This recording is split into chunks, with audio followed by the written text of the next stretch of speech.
Hello friends. तो एक बार से फिर से आप सभी का स्वागत है एक नई वीडियो में। हम पढ़ रहे हैं इलेक्ट्रोस्टैटिक, जिसमें हमने कल की वीडियो में या हम कहें जो पिछली क्लास थी उसके अंदर हमने क्या सीखा था। चार्ज चार्ज कैसे बनता है, चार्ज होता क्या है, चार्ज की प्रॉपर्टीज क्या होती हैं, इन सब पे अपने चर्चा की थी। और हमने चार्ज की 4 प्रॉपर्टी के बारे में पढ़ा था, जिसमें हमारे पास था इनवेरिएंस ऑफ चार्ज, कि चार्ज चाहे रेस्ट में हो या मोशन में हो हमेशा वो सेम ही रहता है। फिर हमने पढ़ा था क्वांटाइजेशन ऑफ चार्ज, कि चार्ज हमेशा इलेक्ट्रॉन या कोई भी बेसिक फंडामेंटल चार्ज के पॉजिटिव इंटीग्रल मल्टीपल फॉर्म में होता था, जिसका फॉर्मूला था Q इक्वल टू एन। उसके बाद हमने क्या पढ़ा था, एडिटिविटी ऑफ चार्ज, जिसमें हमने सीखा था कि चार्ज को हम सिंपल एल्जेब्रिक मेथड से जोड़ सकते हैं। और एक हमने पढ़ा था law of conservation of charge, जिसमें हमने सीखा था कि चार्ज को हम ना तो क्रिएट कर सकते हैं ना ही डिस्ट्रॉय कर सकते हैं, इससे केवल एक बॉडी से दूसरी बॉडी पे ट्रांसफर किया जा सकता है। इतनी सारी बातें हमने पढ़ ली थी। थोड़ी सी प्रॉपर्टी और है एक दो, जिसके बारे में हम डिस्कस करेंगे इस वीडियो में। उसके बाद हम कुछ अच्छे न्यूमेरिकल्स भी सॉल्व करेंगे, जो कि अक्सर हमसे नीट जेईई एग्जाम में पूछे जाते हैं। तो एक प्रॉपर्टी जो हमारी चार्ज की थी वो ये थी कि चार्ज को कैसे पता करेंगे कि चार्ज कोई बॉडी चार्ज है या अनचार्ज है। तो चार्ज को पता करने का जो मेन तरीका है वो है कि repulsion. Repulsion is sure test of charge. Repulsion is sure test of charge. अगर मुझे किसी बॉडी को देखना है कि वो चार्ज है कि नहीं, तो मैं ये चेक करूंगा कि वो बॉडी रिपेल कर रही है या नहीं कर रही किसी दूसरी बॉडी को। अट्रैक्शन नहीं हो सकता। क्यों नहीं हो सकता, मैं आपको बताता हूं कि अट्रैक्शन कई कारणों से हो सकता है। जैसे मान लो कि एक कोई बॉडी है, एक दूसरी बॉडी है, हमने उन दोनों को आपस में पास लेके, और हो सकता है वो अट्रैक्ट कर जाए, क्योंकि दोनों बॉडी के पास मास होगा, और मास होगा तो वहां लगेगा ग्रेविटेशन फोर्स, और ग्रेविटेशनल फोर्स होता है एक अट्रैक्टिव फोर्स। तो कैसे पता पड़ेगा वो चार्ज है कि नहीं है। ठीक है, तो ये पॉइंट तो ये हो सकता है। दूसरा दूसरा क्या हो सकता है कि अगर एक बॉडी चार्ज है, मान लो एक बॉडी पॉजिटिवली चार्ज है, ठीक है, इसको मैं एक न्यूट्रल बॉडी के पास लेके जाऊं।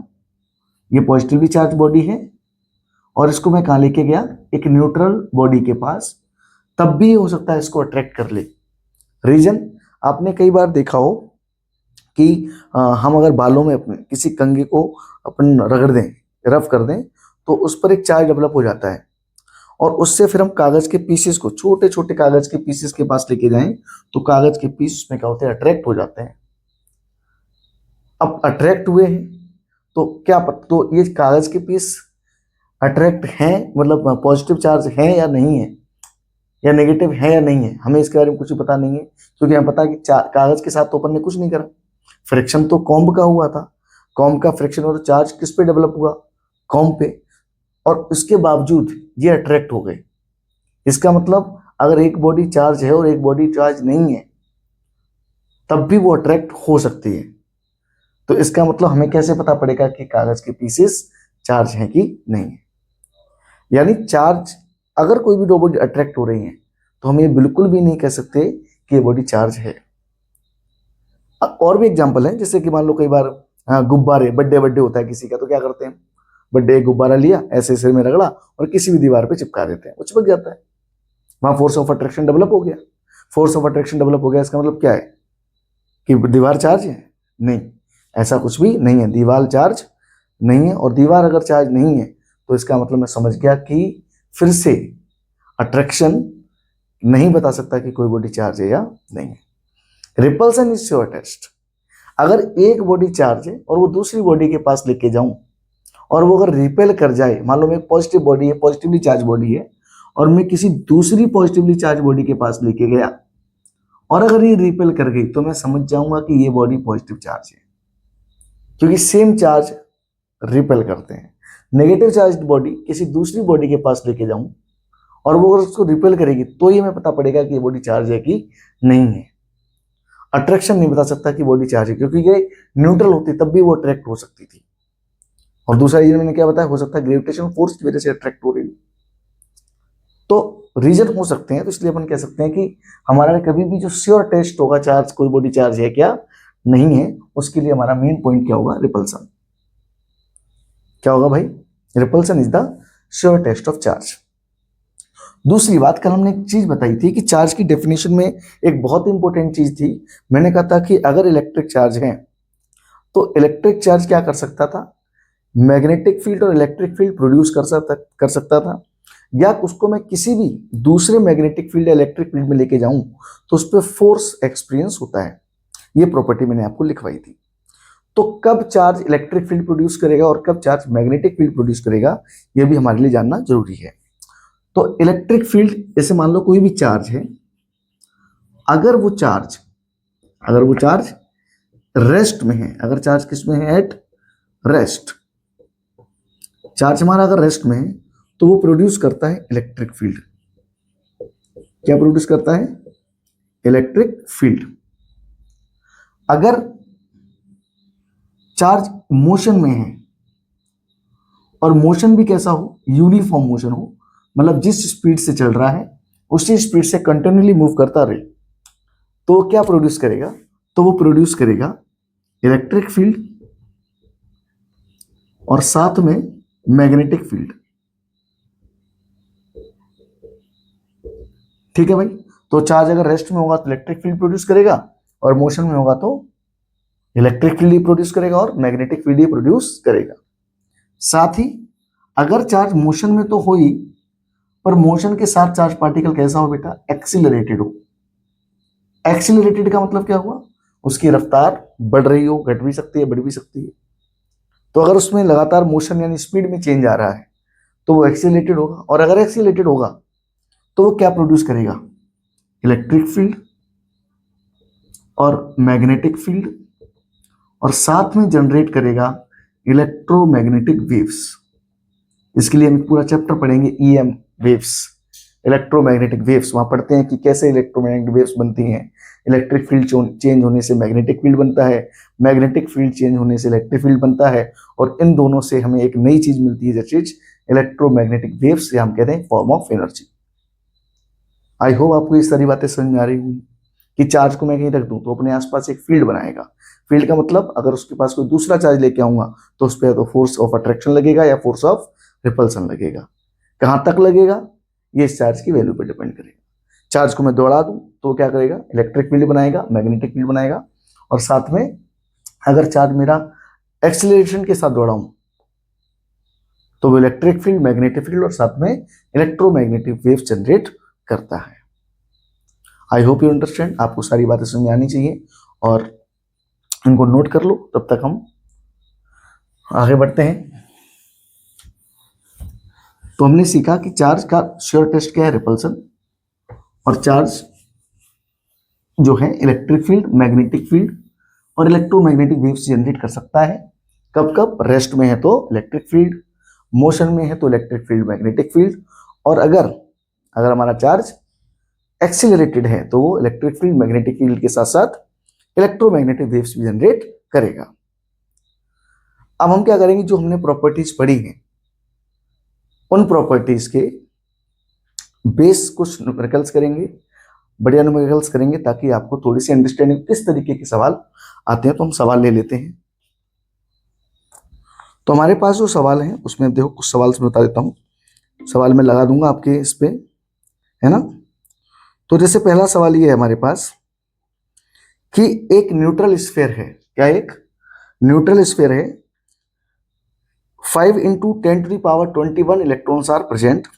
If 10% electrons are removed, then calculate the charge on sphere. ये कहता है कि एक न्यूट्रल स्फीयर है जिसपे कितने इलेक्ट्रॉन्स प्रेजेंट है, 5 into 10 to the power 21, और उसमें से 10% इलेक्ट्रॉन को क्या कर दिया हमने, रिमूव कर दिया। तो बताइए स्फीयर पर कितना चार्ज है।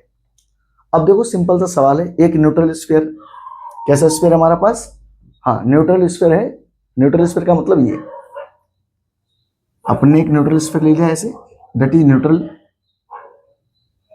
ठीक। इस पे नंबर ऑफ इलेक्ट्रॉन्स कितने हैं, नंबर ऑफ इलेक्ट्रॉन्स कितने हैं, 5 into 10 to the power 21, ठीक है। अब कहता है कि इसमें 10% अगर इलेक्ट्रॉन्स को हटा दूं तो इस बॉडी पर कितना चार्ज आएगा। तो 5 into, तो मैं कितने रिमूव कर रहा हूं, जब ये न्यूट्रल बॉडी थी तो उस पर 5 into 10 to the power 21 electrons पहले से प्रेजेंट थे, मतलब न्यूट्रल बॉडी थी तो 5 × 10⁻, इलेक्ट्रॉन है, उतने ही क्या रहे होंगे इस पे, प्रोटॉन, तभी तो न्यूट्रल रहा होगा। अब मैंने इसमें से 10% हटा दिए। 10% आने का मतलब हुआ रिमूव्ड इलेक्ट्रॉन, का मतलब हुआ रिमूव्ड इलेक्ट्रॉन के कितने हैं हमारे पास, 10%। किसके 10%? जो पहले से उसका 10%। पहले से कितना है, 5 × 10⁻21। तो हमारे पास हो गया 10% का मतलब हो गया 10/100%, का साइन हटाएंगे, ऑफ की जगह पे मल्टीप्लाई का साइन, और ये 5 × 10⁻21। एक जीरो यहाँ कम हो गया, और एक जीरो यहाँ पे जाके कम कर देंगे तो क्या जाएगा, 5 × 20 इलेक्ट्रॉन्स, है ना। इतने इलेक्ट्रॉन्स क्या कर दिए गए, रिमूव कर दिए गए। कितने रिमूव करे गए हैं, 5 × 10⁻20 इलेक्ट्रॉन रिमूव कर दिए गए हैं, है ना। तो इसका मतलब 10% ऑफ 5 इतने रिमूव करे तो कितना चार्ज डेवलप हुआ होगा इससे। तो चार्ज कितना होगा हम जानते हैं, Q बराबर क्या होता है, N × E, है ना। Q बराबर N × E। तो N की वैल्यू कितनी है, निकालनी है, वो कितनी है, 5 × 10⁻20। और इलेक्ट्रॉन का चार्ज कितना होता है, 1.6 × 10⁻19, वो भी माइनस साइन के साथ। ठीक, अब मेरी बात ध्यान से सुनना, अगर इससे इलेक्ट्रॉन निकले हैं तो इस बॉडी पर चार्ज कैसा आया होगा, पॉजिटिव। और जिस बॉडी पर इलेक्ट्रॉन गए होंगे उस पर क्या चार्ज आया होगा, नेगेटिव। तो जो मैं यहाँ पर Ne लिख रहा हूं, जो मैंने यहाँ माइनस लगाया, क्या मैं उसको हटा दूं, क्योंकि मुझे पता है E या इलेक्ट्रॉन गए हुए हैं, तो इस बॉडी पे जो चार्ज आया होगा वो पॉजिटिव आया होगा, इसलिए मैं इसको क्या कंसिडर कर रहा हूं, पॉजिटिव। तो ये कितना हो गया, 16.5, यानी कितना हो गया, ये 18, यानी 8, और 10⁻20 और 10⁻−19 यानी हो गया 10। तो कितना चार्ज उस पर आया, 80 कूलम। किस बॉडी पे 80 कूलम, इस स्फीयर पे 80 कूलम चार्ज आया। आई होप यू अंडरस्टैंड, हमने यहाँ माइनस क्यों हटाया है, क्योंकि इस बॉडी पे चार्ज पूछा है, कितना चार्ज गया है ये नहीं पूछा है, इस बॉडी पर चार्ज कैसा आएगा, इलेक्ट्रॉन जाएंगे तो पॉजिटिव आएगा, तो जो E आएगा वो किसका आएगा, प्लस का, क्योंकि यहाँ से गए हुए हैं। या मैं कह दूं ये जब इलेक्ट्रॉन गए होंगे तो उसका अपोजिट चार्ज कौन सा होता है, पॉजिट्रॉन, वो यहाँ पे है, तो इलेक्ट्रॉन की जगह मैंने लिखा 1.6 × 10⁻19। तो कितना चार्ज है इस बॉडी पे, 80 कूलम। आई होप आपको बात समझ में आई होगी। अगला क्वेश्चन देखते हैं।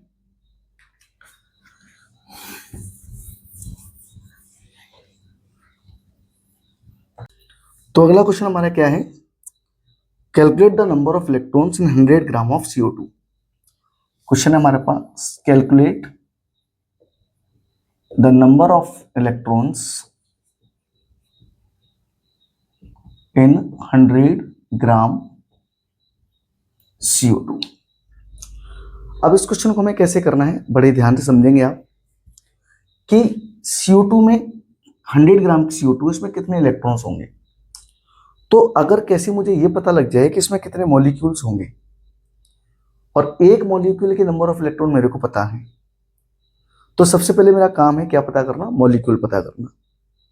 अब मॉलिक्यूल कैसे पता करेंगे, देखो ध्यान से, हमें पता है कि 100 ग्राम CO2 है, और CO2 का मोलर मास कितना होता है। तो अगर मैं मोलर मास निकालूं किसका, CO2 का, तो वो हो जाएगा C क्या हमारा, कार्बन का एटॉमिक नंबर कितना है, 6, और इसका मोलर तो मास कितना हो जाएगा, 6 × 2 12, यानी इसका हो गया 12। और ऑक्सीजन का एटॉमिक नंबर होता है 8, तो 8 का डबल 16, यानी मास हो गया इसका 16, और दो एटम है, तो 2 का कितना हो गया, 8 × 2 यानी 16 × 2 32, यानी ये आ गया 44 ग्राम। ये आ गया मोलर मास। अब अगर मोलर मास आ गया है और मास हमें दे रखा है, तो क्या मैं मोल्स निकाल सकता हूं। तो यहां से जो नंबर ऑफ मोल्स आएंगे वो क्या आएगा, molar mass upon given mass upon molar mass. ठीक है, गिवन मास कितना है हमारे पास, 100 ग्राम, और मोलर मास कितना है हमारे पास, 44। तो इतने मोल्स आ गए क्या हमारे पास।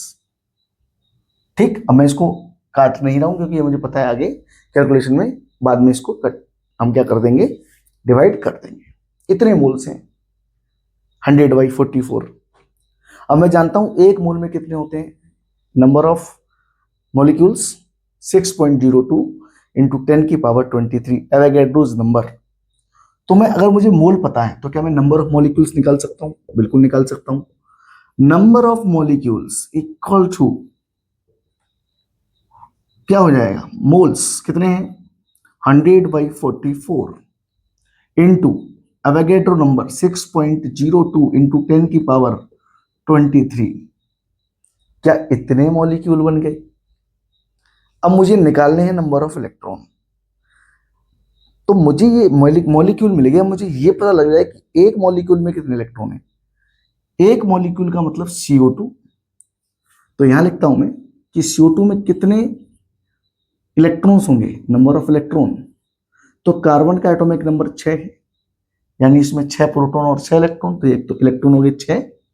ऑक्सीजन का एटॉमिक नंबर है 8, तो इसमें 8 इलेक्ट्रॉन हो गए, और 2 है वो 2 है, तो क्या 6 और ये 8 और 8 16, तो ये हो गया हमारा 22 इलेक्ट्रॉन्स। ये एक मॉलिक्यूल के हैं, जबकि मॉलिक्यूल हैं कितने, इतने। तो नंबर ऑफ, या मैं कह दूं टोटल नंबर ऑफ इलेक्ट्रॉन्स जो होंगे वो कितने होंगे, इतने मॉलिक्यूल हैं भैया, इंटू 6.02 इंटू 10⁻23। ये है हमारे मॉलिक्यूल्स, और एक मॉलिक्यूल में है 22, तो इतने मॉलिक्यूल में 22 का मल्टीप्लाई कर दो, कितना आ जाएगा 20 से ये कट गया कितने बार, 2 टाइम्स, 2 से कट गया ये 50 टाइम्स। इस जीरो को इसको दे दो तो ये हो जाएगा 10⁻24। 5 इंटू 2 0, क्योंकि 5 टू 10 और 5 बन जा 5 हो जाएगा। तो ये देखो अपन 5 के जीरो में करेंगे तो 5 टू 10 0.56 30, यानी मैं लिख सकता हूँ 3.01 इंटू 10⁻25। मैंने यहाँ से पॉइंट इधर लाया तो ये हो गया 10⁻25 इलेक्ट्रॉन्स। इतने इलेक्ट्रॉन्स होंगे 100 ग्राम CO2 में। आपके लिए होमवर्क में एक सवाल है कि find number of electrons in 100 gram H2। ये आपका होमवर्क का क्वेश्चन है, ये आपको करना है। क्लियर है? अब हम एक दूसरा सवाल लेंगे जो थोड़ा सा अच्छा होगा और ये अलग कैटेगरी का होगा। कहाँ रख दिया मैंने टेस्टर, ये रहा। ठीक है, आप इसको समझें और नोट करें।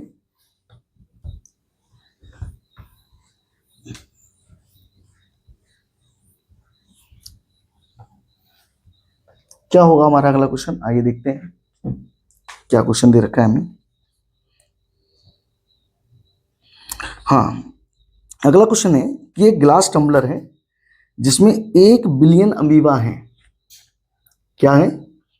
1 बिलियन, और 2 sodium ions are there on the body of each amoeba, यानी नंबर ऑफ अमीबा कितना है, 1 बिलियन है ना। और हर अमीबा पे कितने सोडियम आयन है, 2 सोडियम आइंस। मैं डाटा लिख देता हूं, क्वेश्चन आपको मैं लिख के दे दूंगा नीचे। 2 sodium ions on each amoeba. तो आपको पूछा गया है find the charge contain in the glass. कितना चार्ज ग्लास में कंटेन है। क्वेश्चन दे रखा है कि एक ग्लास टम्बलर है जिसके अंदर इतने अमीबा हैं 1 बिलियन, और हर अमीबा पे 2 सोडियम आयन है। तो बताइए कि ग्लास कंटेनर के अंदर कितना चार्ज होगा। आसान सवाल है, कठिन नहीं है। सबसे पहले नंबर ऑफ अमीबा हमारा अगर 1 बिलियन है तो 1 बिलियन का मतलब होता है 10 करोड़। 10 करोड़, तो नंबर ऑफ अमीबा हमारा हो गया 10 करोड़, यानी इकाई, दहाई, सैकड़ा, हजार, 10,000, लाख, 10 लाख, करोड़, 10 करोड़। कितने जीरो है, 1 2 3 4 5 6 7 8 है ना। क्या इकाई, दहाई, सैकड़ा, हजार, 10,000, लाख, 10 लाख, करोड़, 10 करोड़, यानी 10⁻9 इतने अमीबा हैं और हर अमीबा पे कितने सोडियम आयन? दो सोडियम आयन का मतलब हुआ, एक सोडियम आयन का मतलब होता है Na+, यानी एक सोडियम आयन पे एक इलेक्ट्रॉन है, या मैं कह दूं एक पॉजिट्रॉन है, तो दो सोडियम आयन पे कितने हो जाएंगे? तो मैं यहाँ कितने लिख दूंगा, कितने हो जाएंगे? Total number of ions, total number of ions कितना? 10 इंटू 9, 10 की पावर 9 इंटू 2 आयन है मतलब 2, और एक आयन में कितना इलेक्ट्रॉन चार्ज होगा? एक आयन में एक इलेक्ट्रॉन का चार्ज या एक पॉजिट्रॉन का चार्ज। तो इसका मतलब क्योंकि यहां से गया होगा इलेक्ट्रॉन, है ना, तो ये इस पे आया हमारा, तो मैंने लिखा इंटू 1.6 इंटू 10 की पावर -19, ये हमारा क्या जाएगा? Total charge. यानी मैं, ये तो हो गया नंबर ऑफ आयंस, और अगर मैं चार्ज निकालूं तो चार्ज एक का कितना होता है? 1.6 इंटू 10 की पावर -19, तो उससे मल्टीप्लाई कर दो 1.6 इंटू 10 की पावर -19 का, तो ये हो जाएगा 2, ये कितना हो गया? 3.2, और इसका मल्टीप्लाई इंटू 10 की पावर -10, 10 की power -10 coulomb. This is my answer. Clear है? ठीक है, दूसरा क्वेश्चन देख। तो दूसरा क्वेश्चन अब लेके आएंगे अपन थोड़ा सा अलग, और वो क्वेश्चन क्या है देखते हैं। क्वेश्चन है कि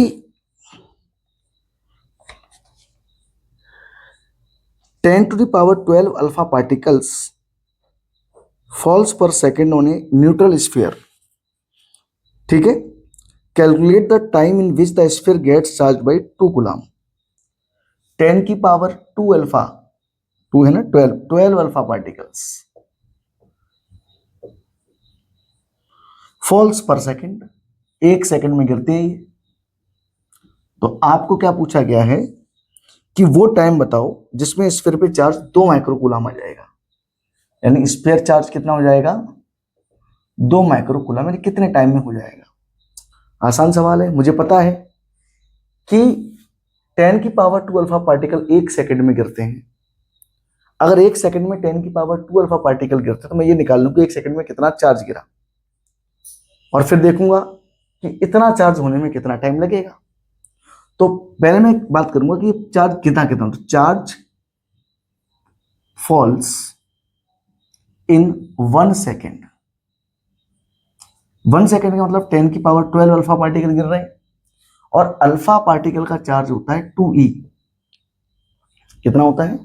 2e, यानी टोटल चार्ज हमारा कितना हो गया? 2 इलेक्ट्रॉन के बराबर। तो चार्ज फॉल्स इन 1 सेकेंड, 10 की पावर 12 तो अल्फा गिर रहे थे, और एक अल्फा में होता है 2 इलेक्ट्रॉन, तो यहाँ पे कितना हो गया भाई? 2 इंटू 10 की पावर 12e, इतना हो गया। अब मुझे चार्ज कितना चाहिए? 2 माइक्रोकूलम।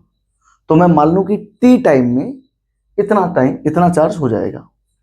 तो let in time T charge becomes 2 microcoulomb. तो एक सेकंड का इतना है, टी का मल्टीप्लाई करो तो इतना हो जाना चाहिए। तो मैं क्या लिखूंगा? 10 की power 12 into 2e into time बराबर 2 माइक्रोकूलम का होता है 10 की पावर -6। माइक्रो का मतलब 10 की पावर -6, 10 की पावर -6। यहां से देखो, अगर मैं टी निकालूंगा तो क्या आएगा? 2 इंटू 10 की पावर -6, यानी कि इसको नीचे लेके जाएंगे, 10 की पावर 12 इंटू 2 इंटू ई की वैल्यू थी 1.6 इंटू 10 की पावर -19। तो 2 से तो ये 2 कैंसिल हो गया। ये देख कितना हो गया हमारा? 10 की पावर -6, ये 10 की पावर -19 ऊपर जाएगी, और ये भी ऊपर जाएगी, तो ऊपर हो जाएगा 10 की पावर -6 इंटू 10 की पावर 19 प्लस, और ये ऊपर जाएगी तो 10 की पावर -12, और नीचे 1.6। तो हमारे पास क्या आंसर है? देखो, ये होगी 7 पावर, और ये होगी देखो 19, और ये 12 18, यानी ऊपर बचा हमारे पास 10 और नीचे बचा 1.6, है ना। क्योंकि देखो ये 19 है, प्लस की -12 -6 माइनस का 18, 19 में से 18 की तो 10 की पावर कितनी बची? 1, 1 का मतलब 10। यहां से अगर मैं पॉइंट हटा दूं तो 16 का डिवाइड दूंगा तो क्या आंसर आएगा? 6.5। 6.25 सेकेंड्स। ये हमारा आंसर है कि 6.25 सेकेंड में जो हमारा चार्ज है वो कितना हो जाएगा, 2 माइक्रो कूलम। है ना, बढ़िया सवाल था। I hope you understand. क्या करा अपन ने, पहले 1 सेकेंड का देखा कितना चार्ज है, फिर अपने करना कितना है, हमने मान लिया टी टाइम लगा, इसलिए टी का इससे मल्टीप्लाई कर दिया और हमने टी को इवेल्युएट कर लिया। अगला सवाल देखते हैं।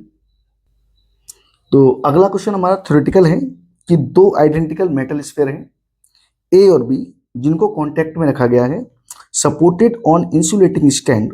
What kind of charge will A and B develop when negatively charge ebonite rod is brought near A. सवाल समझ में आया? सवाल नहीं आया तो मैं समझा देता हूं, बाकी सवाल में नीचे आपके यहाँ पर वीडियो में पेस्ट कर दूंगा। सवाल ये कहता है कि 2 स्फीयर हैं, एक स्फीयर ए है और एक स्फीयर बी है, जो कि एक दूसरे कॉन्टेक्ट में है और एक इंसुलेटेड स्टैंड पे रखे हैं। ऐसे इंसुलेटेड का मतलब होता है कोई भी चार्ज यहां से लीक नहीं करेगा, यानी नीचे की तरफ नहीं जाएगा, अर्थिंग में नहीं जा सकता ये, है ना। इंसुलेटर का मतलब जो चार्ज को ट्रांसफर ना करे। ये हमारा बी है और इसके पास में एक रॉड लेके आया जो कि कैसी चार्ज है, नेगेटिवली चार्ज रॉड है। दिख रहा होगा आपको, ये इंडक्शन का सेटअप है। अब कहता है कि ए और बी पर कैसे चार्ज आएंगे। तो मुझे पता है कि इस नेगेटिव की जगह पे यहाँ कैसा चार्ज आएगा, पॉजिटिव, इधर पॉजिटिव और इधर कैसा आएगा, नेगेटिव, है कि नहीं। और ये नेगेटिव क्या करेगा, यहाँ पर अगर इस बी वाले को देखो तो रिपल्सन की वजह से ये जो नेगेटिव चार्ज है ये किधर कूद के पहुंच जाएगा, इस तरफ। यहाँ प्लस प्लस आया होगा और यहाँ माइनस माइनस आया होगा। इससे क्या होगा, ये वाला चार्ज क्या कर लेगा, इसके साथ चला जाके न्यूट्रलाइज हो जाएगा, न्यूट्रलाइज हो जाएगा, इधर ट्रांसफर हो जाएगा। ये ट्रांसफर हो जाने के बाद अगर मैं इनको हटा दूं तो इस बॉडी पर कौन सा चार्ज बचेगा, केवल पॉजिटिव, और इस बॉडी पर कैसा चार्ज बचेगा, ये नेगेटिव। कहने का मतलब ए कैसा हो जाएगा, पॉजिटिवली चार्ज, और बी कैसा हो जाएगा, नेगेटिवली चार्ज। है ना, आपको बात समझ में आ गई होगी। ए कैसा हो जाएगा, पॉजिटिवली, और बी कैसा हो जाएगा, नेगेटिवली चार्ज। एक क्वेश्चन और ऐसे पूछा जाता है इसके अंदर कि अगर मान लो अपने पास कोई एक सोप बबल है, बहुत बार पूछा जा चुका है ये सवाल, सोप बबल है, उस सोप बबल को अगर मैं पॉजिटिव चार्ज दे दूं, जरूरी नहीं पॉजिटिव ही दूं, नेगेटिव दे दूं, पॉजिटिव भी दे सकता हूं और नेगेटिव भी दे सकता हूं, तो उस केस में क्या होगा, इसकी रेडियस पे क्या फर्क पड़ेगा। तो रेडियस आप जानते हो कि ये इसकी रेडियस है। अगर मैं देखूं ध्यान से तो ये जो पॉजिटिव चार्ज एक दूसरे को रिपेल करेगा, रिपेल करेगा तो क्या होगा, ये इसको ऐसे बढ़ाएगा, धक्का मारेगा, और रिपेल करेगा तो खिंच जाएगी, सरफेस खिंचेगी तो इसकी रेडियस क्या हो जाएगी, इंक्रीज हो जाएगी। रेडियस क्या हो जाएगी, इंक्रीज। क्लियर है बात, कैसे हो जाएगी, इंक्रीज हो जाएगी रेडियस। एक और इंपॉर्टेंट बात कि अगर कोई भी चार्ज पार्टिकल किसी भी सॉलिड कंडक्टर को या हॉलो कंडक्टर को, सॉलिड कंडक्टर मतलब पूरा सॉलिड है और उसके ऊपर मैंने चार्ज छोड़ दिया, और या फिर हॉलो कंडक्टर उसके ऊपर मैंने चार्ज छोड़ दिया पर वो कंडक्टर है, तो चार्ज इन ए सॉलिड